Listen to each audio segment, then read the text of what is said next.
Alors bonjour chers amis, j'espère que vous allez bien et bienvenue dans cette vidéo. Nous allons apprendre la programmation en commençant par la base et la base c'est le langage HTML. Alors nous allons commencer par le développement web et dans cette vidéo, du moins dans cette série de vidéos, je vais vous apprendre tout ce que vous avez à connaître pour pouvoir devenir des développeurs web. Et aujourd'hui, nous allons commencer par le langage HTML. Alors déjà, pour pouvoir faire de l'HTML, il va falloir se munir de plusieurs outils comme un éditeur de code. Déjà, un éditeur de code, c'est un logiciel qui vous permet de taper du code. Donc, vous pouvez l'écrire concrètement dans tout type de logiciel qui permet d'écrire du texte. Cependant, il y a des outils spécialisés pour ça.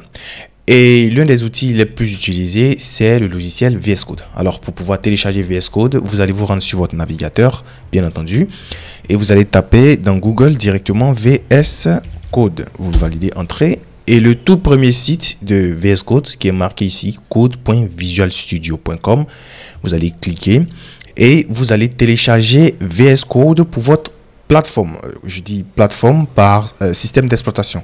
Donc, les systèmes d'exploitation les plus utilisés en ce moment, c'est les systèmes d'exploitation MacBook, macOS plutôt, des MacBooks et Windows de chez Microsoft. Donc, si vous êtes sur Microsoft, vous allez choisir la version Microsoft. Du moins, le site va vous permettre de télécharger la version la plus stable pour votre système d'exploitation. Et moi, je l'ai déjà fait. J'ai le logiciel ici.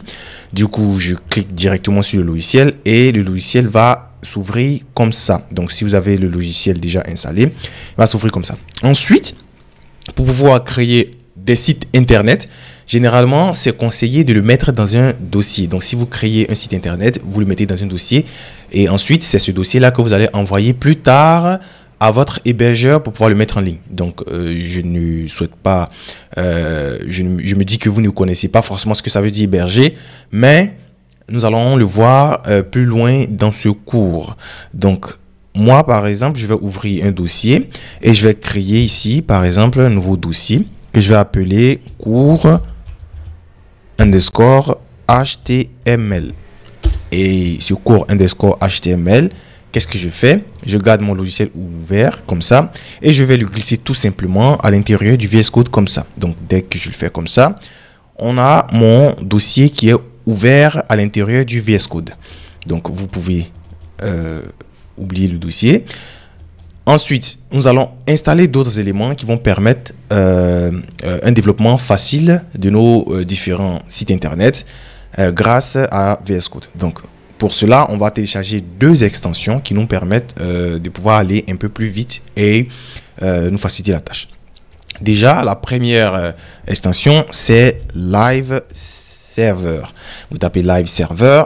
Et ici, avec cette icône-là, vous l'installez. Pour moi, je l'ai déjà fait. Vous l'installez. Ensuite, vous allez télécharger un pack d'icônes. Vous allez télécharger un pack d'icônes.